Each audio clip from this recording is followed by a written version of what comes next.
अच्छा, ज्योति सर, एक चीज़ पूछना चाह रहे थे बहुत दिन से कि पूछो। बिहार में जो है ये विकास में बाधा क्या है? आपके आपको क्या लगता है? देखो, हम हमेशा एक पोस्ट हमेशा लिखे हैं कि बिहार के नहीं, भारत के विकास में बाधा जातिवाद है। और जातिवाद के कारण पहले भारत गुलाम हुआ था। जातिवाद के कारण मुगल और अंग्रेज हम लोग पर लगातार शासन किया। जब देश आज़ाद हो रहा था, या जब देश आज़ाद हो रहा था और यहाँ का संविधान बन रहा था, उस समय सब लोग विद्वान था और सब विद्वान मिलके भारत के गुलामी के कारण को भी जानता ही होगा, जब हम और तुम जानते हो। हम्म, लेकिन शासक शासक होता है और वो अपना सत्ता और कुर्सी सबसे पहले सुरक्षित करता है। तो संविधान बनने के समय आर्थिक आधार पर आरक्षण उसी समय दे देना चाहिए था। हम्म, नहीं दिया। दे दिया किस आधार पर? जाति के नाम पर। क्यों दे दिया? क्योंकि अंग्रेजों के जाने के बाद भी जो सत्ता में आ रहे थे उनको कुर्सी सुरक्षित चाहिए था।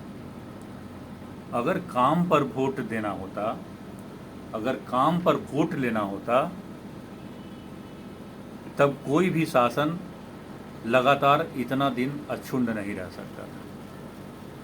इस बात को तब के संविधान निर्माण के समय जो जो लोग साथ थे या जो जो कमेटी बना था, ये सब लोग जानते थे।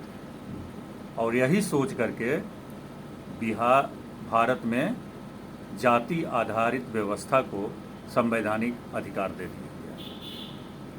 अब अधिकार दे दिया गया तो अब इसको हटने का संभावना बिल्कुल छिन्न है।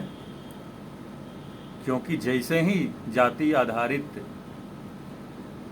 आरक्षण को हटाने का बात होता है, जो बात सरकार करेगी वो सरकार तुरंत हार जाएगी, जिसको अच्छा। कभी कभी देखा भी गया है। तो जाहिर है भारत के विकास में जो बाधक है जातिवाद, वही बिहार के विकास में भी बाधक है जातिवाद। अच्छा। और जातिवाद भारत के खून में है, भारत के डीएनए में है, और इसको जाने का संभावना बिल्कुल नहीं है। और विकास होगा, लेकिन उसका गति जो हम लोग समझते हैं, जो चाहते हैं, वो गति विकास का होने वाला नहीं है। जातिवाद कितना गहरा है, इसको समझने के लिए हम तुमको एक सच्चा घटना बताते हैं। इधर उधर जाने आने के क्रम में एक हारे हुए मुखिया से मुलाकात हुई। तो उनसे चर्चा के दौरान पता चला कि उनके क्षेत्र में एक घटना घट गया। एक जादव जी की बच्ची माने गड्ढा में डूब के मर गई। परिवार उसको 10 साल की बच्ची होगी तो उसको दफन कर दिया गया। बात की जानकारी मुखिया जी को हुई। मुखिया जी जादव नहीं थे, दूसरे जाति से थे। मुखिया जी दौड़ के गए। सरकार के योजनाओं के बारे में उनको जानकारी था।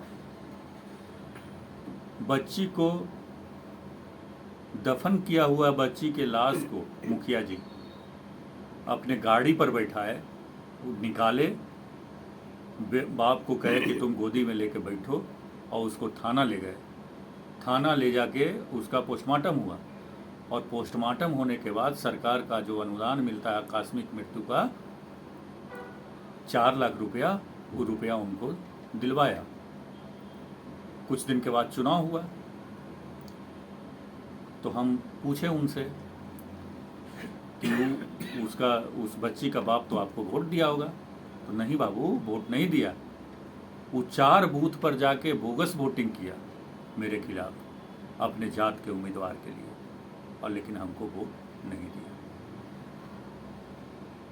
तो कितना भी आप लाभ दे दो, कितना भी आप मदद कर दो, लेकिन जब वोट की बारी आती है तो जातिवाद इतना गहरा है हम लोगों के रगों में कि वो जातिवाद जाता नहीं है। यही कारण है कि जो बिहार के खजाना को लूट लिया, खाली इल्जाम नहीं लगा, कोर्ट से साबित हुआ, फिर भी लालू यादव के इर्द गिर्द ही बिहार की राजनीति चल रही है। ये दर्शाता है कि जातिवाद क्राइम को भी संरक्षण देता है। जातिवाद इतना गहरा हो गया है बिहार के रगों में या भारत में ही। सो जातिवाद जाने वाली नहीं है, और आर्थिक आधार पर आरक्षण करने का कुवत भारत के किसी भी राजनेता में नहीं है। विकास होगा लेकिन उसका गति धीमा ही रहेगा, व्यवस्था ऐसा ही रहेगा, और चमत्कार होने वाला लोकतंत्र में नहीं है। समझ में आया? हाँ, धन्यवाद। जान के आपसे अच्छा लगा। बिहार के विकास में ये किस चीज़ में बाधा के लिए आपने जो बताया, जान के अच्छा लगा। आपका धन्यवाद।